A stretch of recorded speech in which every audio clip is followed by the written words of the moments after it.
Kembali ke kursinya lagi, dia mendengar lonceng katedral yang jauh berbunyi lagi. Itu berlanjut 7 kali sebelum Zhou Mingrui perlahan berdiri. Dia pergi ke depan ke lemari dan mengeluarkan pakaiannya. Sebuah rompi hitam dengan jas yang serasi, celana panjang yang menempel erat di kakinya, topi tinggi yang dibelah dua dan suasana akademisnya yang samar-samar membuat Zhou Mingrui merasa seperti sedang menonton drama Inggris yang berlatar era Victoria. Dia tiba-tiba bergumam pelan ketika dia menggelengkan kepalanya dengan senyum masam, "Aku tidak akan pergi untuk wawancara. Yang kulakukan hanyalah membeli beberapa bahan untuk mempersiapkan ritual peningkatan keberuntunganku." Naluri Klein merasa prihatin tentang wawancara yang akan datang. Ketika dia tidak cukup fokus, dia biasanya mengenakan satu-satunya pakaian yang layak untuk membuatnya percaya diri. Setelah menarik napas, Zhou Mingrui melepas jas dan rompinya, beralih ke mantel kuning kecoklatan. Dia juga berganti ke topi dengan ujung bulat dengan warna yang sama. Selesai memakai pakaiannya, ia berjalan ke sisi tempat tidur dan mengangkat bantal persegi. Dia mengulurkan tangannya ke dalam lubang yang tidak mencolok di bawahnya dan mencari-cari sebelum akhirnya menemukan lapisan objek yang dikenalinya. Ketika dia menarik tangan kanannya, ada gulungan catatan di telapak tangannya. Ada sekitar 8 buah dengan warna hijau gelap pudar. Ini semua tabungan yang dimiliki Benson saat ini. Bahkan sudah termasuk biaya hidup selama 3 hari ke depan. 2 di antaranya adalah 5 soli dan sisanya 1 soli. Dalam sistem mata uang kerajaan Lon, soli berada di peringkat kedua. Itu berasal dari koin perak kuno. 1 soli setara dengan 12 pens tembaga. Mereka memiliki denominasi 1 dan 5 soli. Di bagian atas sistem mata uang adalah pound emas. Mereka juga berbasis kertas tetapi dijamin oleh emas dan dipatok langsung. 1 pound emas setara dengan 20 soli. Mereka memiliki denominasi 1, 5, dan 10 pound emas. Zhou Mingrui menyebarkan catatan dan menangkap bau tinta unik yang samar. Ini bau uang. Mungkin akibat dari fragmen memori Klein atau hasratnya yang terus-menerus akan uang, Zhou Mingrui merasa seperti langsung jatuh cinta pada catatan ini. Lihat, desain mereka sangat indah, membuat George III yang galak dan kuno dan kedua kumisnya tampak sangat menggemaskan. Lihat, tanda tangan yang bisa dilihat ketika catatan ditempatkan melawan sinar matahari begitu memikat. Desain indah untuk label anti pemalsuan membuatnya sangat berbeda dari barang mewah palsu.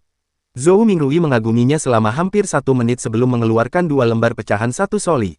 Dia kemudian menggulung catatan yang tersisa dan memasukkannya kembali ke lapisan bantal yang tersembunyi.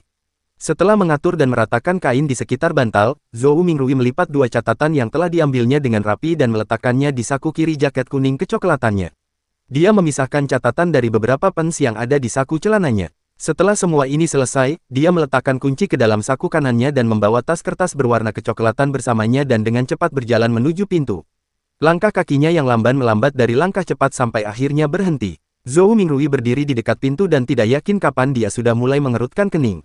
Bunuh diri Klein penuh dengan kekhasan. Akankah dia menemukan kecelakaan jika dia pergi begitu saja? Setelah beberapa pemikiran yang mendalam, Zhou Mingrui kembali ke mejanya dan membuka laci. Dia kemudian mengeluarkan revolver kuningan berkilau. Ini adalah satu-satunya senjata pertahanan yang bisa dia pikirkan, dan itu adalah satu-satunya senjata dengan kekuatan yang cukup. Meskipun dia tidak pernah berlatih menembak, hanya mengeluarkan revolver seperti itu pasti akan membuat siapapun takut. Dia membelai logam dingin revolver sebelum memasukkan revolvernya ke dalam saku di mana catatannya berada. Dia menggenggam uang di telapak tangannya saat jari-jarinya menekan pegangan pistol, itu disembunyikan dengan sempurna. Merasa aman, dia yang tahu sedikit tentang segalanya tiba-tiba merasa khawatir. Apakah saya akan berakhir dengan salah sasaran? Dibanjiri pikiran seperti itu, Zhou Mingrui dengan cepat memikirkan solusi. Dia menarik revolver dan melepaskan silinder. Dia kemudian menghadap lurus ke kamar kosong yang merupakan hasil dari bunuh diri di sepanjang tembakan pistol sebelum menutupnya. Dengan cara ini, bahkan jika ada salah sasaran, dia akan mengeluarkan peluru kosong. Setelah memasukkan revolvernya kembali ke sakunya, Zhou Mingrui menyimpan tangan kirinya di sana. Dia menekan topinya dengan tangan kanannya dan membuka pintu sebelum pergi. Koridor pada siang hari tetap redup ketika sinar matahari terbatas menyinari dari jendela yang terletak di ujung koridor. Zhou Mingrui dengan cepat menuruni tangga dan meninggalkan apartemen sebelum menikmati kecemerlangan dan kehangatan matahari. Meskipun hampir Juli, itu masih dianggap pertengahan musim panas. Namun, Tingen terletak di utara kerajaan Lon, sehingga memiliki karakteristik iklim yang unik. Suhu tahunan tertinggi bahkan tidak 30 derajat Celcius di bumi, dengan pagi yang lebih dingin. Namun, jalanan dipenuhi air kotor dan sampah berserakan. Dari ingatan Klein, ini bukan pemandangan langka di komunitas berpenghasilan rendah, bahkan jika ada selokan. Bagaimanapun, ada terlalu banyak orang dan orang-orang yang diperlukan untuk bertahan hidup. Datang dan coba ikan panggang lezat kami. Sup tiram panas dan segar. Minumlah semangkuk di pagi hari dan rasakan semangat sepanjang hari. Ikan segar dari pelabuhan hanya untuk setiap 5 pence. Muffin dan sup belut membuat kombinasi yang sempurna. Keong, keong, keong. Sayuran yang baru dipetik dari pertanian di luar kota. Murah dan segar. Para pedagang keliling yang menjual sayuran, buah-buahan, dan makanan panas berteriak di sepanjang jalan ketika mereka memberi isyarat kepada para pejalan kaki yang bergegas.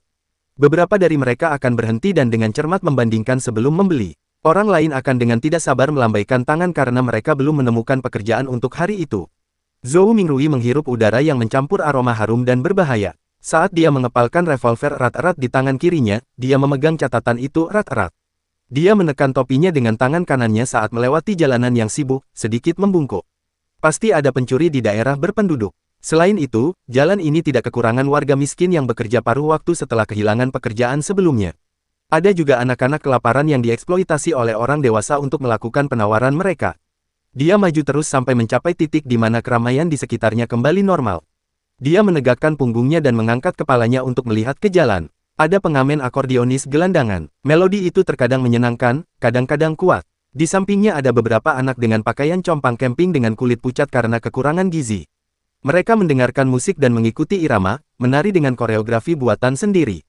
Wajah mereka dipenuhi dengan sukacita seolah-olah mereka adalah seorang pangeran atau malaikat. Seorang wanita datar lewat, roknya kotor dan kulitnya kusam. Tatapannya tampak kusam dan lamban. Hanya ketika dia melihat sekelompok anak-anak yang bersukaria muncul secercah cahaya di matanya. Seolah-olah dia telah melihat dirinya sendiri pada 3 dekade yang lalu. Zhou Mingrui menyusulnya dan berbelok ke jalan lain sebelum berhenti di Semirin Bakery. Pemilik toko roti itu adalah seorang nenek berusia 70 tahun lebih bernama Wendy Semirin. Rambutnya benar-benar putih keabu-abuan dan dia selalu tersenyum ramah. Dari awal ingatan Klein, dia di sini menjual roti dan kue-kue. Oh, biskuit tingen dan kue lemon yang dibuatnya sangat lezat. Zhou Mingrui meneguk air liur dan tersenyum. Nyonya, Semirin, 8 pound roti gandum. Oh, Klein sayang, di mana Benson? Apakah dia tidak kembali? Tanya Wendy tersenyum. Dalam beberapa hari lagi, jawab Zhou Mingrui samar-samar. Saat Wendy mengambil roti gandum, dia menghela nafas. Dia benar-benar anak yang pekerja keras. Dia akan memiliki istri yang baik. Setelah mengatakan ini, sudut bibirnya melengkung ketika dia berkata dengan main-main, semuanya baik-baik saja sekarang, kamu sudah lulus, kamu adalah lulusan sejarah Universitas Hoi Kami. Kamu akan segera dapat menghasilkan uang, kamu seharusnya tidak tinggal di apartemen yang saat ini kamu tinggali. Paling tidak, kamu harus memiliki kamar mandi yang bisa kamu gunakan sendiri. Nyonya, Semirin, Anda tampak seperti wanita muda dan energi hari ini. Yang bisa dilakukan Zhou Mingrui adalah merespons dengan senyum kering. Jika Klein berhasil lulus wawancara dan menjadi dosen di Universitas Tingen, memang benar bahwa keluarganya akan segera didorong ke status sosial ekonomi yang lebih tinggi. Dalam ingatan-ingatannya, dia pernah berfantasi tentang menyewa sebuah bungalow di pinggiran kota. Akan ada 5 atau 6 kamar, 2 kamar mandi, balkon besar di lantai atas, 2 kamar, ruang makan, ruang tamu, dapur, kamar mandi, dan ruang penyimpanan bawah tanah di lantai pertama. Ini bukan mimpi, bahkan seorang dosen dalam masa percobaan di Universitas Tingen akan memiliki gaji mingguan 2 pound emas. Setelah masa percobaan, gaji akan dinaikkan menjadi 3 pound emas dan 10 soli. Orang harus tahu bahwa meskipun sudah bekerja selama bertahun-tahun, saudara laki-laki Klein, Benson, hanya memiliki gaji mingguan 1 pound dan 10 soli. Pekerja biasa di sebuah pabrik bahkan tidak mendapatkan 1 pound atau, paling banter, sedikit lagi. Dan sewa untuk sebuah bungalow sekitar 19 soli ke 1 pound dan 18 soli. Ini adalah perbedaan antara menghasilkan 3 hingga 4.000 yuan dan menghasilkan 14 hingga 15.000 yuan sebulan, Zhou Mingrui bergumam pada dirinya sendiri.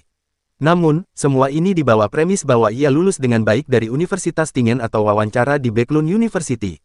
Tidak banyak peluang lain, orang-orang tanpa koneksi tidak bisa mendapatkan rekomendasi untuk menjadi pelayan publik. Dan mereka yang mempelajari sejarah lebih terbatas dalam kesempatan kerja. Tidak banyak permintaan untuk konsultan swasta dari bangsawan, bank, atau toko industri.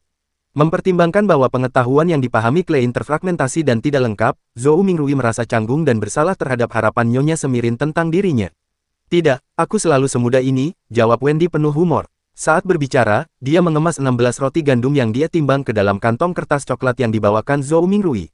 Dia mengulurkan tangan kanannya dan berkata, 9 pence. Setiap roti gandum memiliki berat sekitar setengah pon karena perbedaan tidak dapat dihindari. 9 pence. Bukankah itu 11 pence 2 hari yang lalu? Zhou Mingrui bertanya tanpa sadar. Harganya 15 pence sebulan sebelum bulan sebelumnya. Kau harus berterima kasih kepada orang-orang yang berdemo di jalanan karena mencabut undang-undang butir, kata Wendy sambil mengangkat bahu. Zhou Mingrui mengangguk dengan nada tidak jelas. Ingatan Klein tentang ini tidak lengkap. Yang ia ingat hanyalah bahwa prinsip inti dari undang-undang butir adalah untuk melindungi harga produk pertanian domestik. Begitu harga naik ke tingkat tertentu, impor biji-bijian dari negara-negara selatan seperti Feina Potter, Masin, Lemberg dihentikan. Mengapa orang akan memprotes tindakan itu? Tanpa banyak bicara, Zhou Mingrui takut dia akhirnya akan mengeluarkan revolver, dengan hati-hati mengeluarkan catatannya dan menyerahkan salah satunya kepada Nyonya Semirin. Dia diberi 3 pens tembaga sebagai gantinya. Sambil memasukkannya ke dalam saku celananya, ia mengambil kantong kertas berisi roti dan menuju pasar, selada dan daging, di seberang jalan. Dia bekerja keras untuk daging kambing yang direbus dengan kacang polong yang dipesan adiknya. Ada alun-alun kota di persimpangan Iron Cross Street dan Daffodil Street. Banyak tenda didirikan di sana, dan badut berpakaian aneh dan lucu membagikan selebaran. Ada pertunjukan sirkus besok malam. Zhou Mingrui melirik selebaran di tangan orang lain saat dia membaca isinya dengan suara pelan. Melissa pasti akan menyukainya, namun, berapa biaya masuknya? Dengan pemikiran itu, Zhou Mingrui mendekat. Saat dia hendak bertanya kepada badut dengan wajah dicat merah dan kuning, suara seorang wanita serak terdengar dari sampingnya. Apakah Anda ingin mencoba ramalan? Zhou Mingrui tanpa sadar menoleh dan melihat seorang wanita mengenakan topi runcing dan gaun hitam panjang berdiri di depan sebuah tenda pendek. Wajahnya diolesi cat merah dan kuning dan matanya biru keabu-abuan. Tidak, Zhou Mingrui menggelengkan kepalanya sebagai tanggapan. Dia tidak memiliki uang tunai cadangan untuk ramalan. Wanita itu tertawa dan berkata, ramalan tarotku sangat akurat. Tarot, Zhou Mingrui langsung tercengang. Pengucapan ini hampir identik dengan kartu tarot di bumi. Dan kartu tarot dari bumi adalah satu set kartu yang digunakan untuk ramalan. Mereka hanya memiliki grafik yang mewakili berbagai pertanda. Tunggu, dia tiba-tiba teringat akan asal-usul ramalan tarot di dunia ini. Itu tidak berasal dari 7 dewa ortodoks juga bukan merupakan warisan kuno. Alih-alih, itu dibuat oleh konsul Republik Intis pada masa itu, Rosel Gustav, lebih dari 170 tahun yang lalu. Pak Rosel ini menciptakan mesin uap, memperbaiki kapal layar, menggulingkan aturan kekaisaran kerajaan Intis, dan diakui sebagai dewa keahlian. Ia juga menjadi konsul Republik Intis yang pertama. Kemudian, ia menyerbu negara-negara lain dan menempatkan Lemberg dan negara-negara lain di bawah perlindungannya. Dia membuat kerajaan Lon, Feina Potter, Kekaisaran Feisak dan negara-negara benua utara yang kuat lainnya tunduk pada Republik Intis. Setelah itu, Republik kemudian diubah menjadi kekaisaran dan ia menjadi Kaisar Emperor yang diproklamirkan sendiri.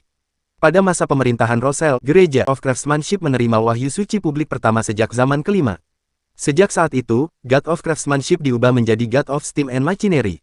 Rosel juga menemukan ramalan tarot. Dia juga mendirikan sistem kontemporer kartu berbasis kertas dan gaya mainnya. Ada banyak gaya akrab yang akrab dengan Zhou Mingrui, seperti Upgrade, Fighting the Landlord, Texas Poker, dan Queen.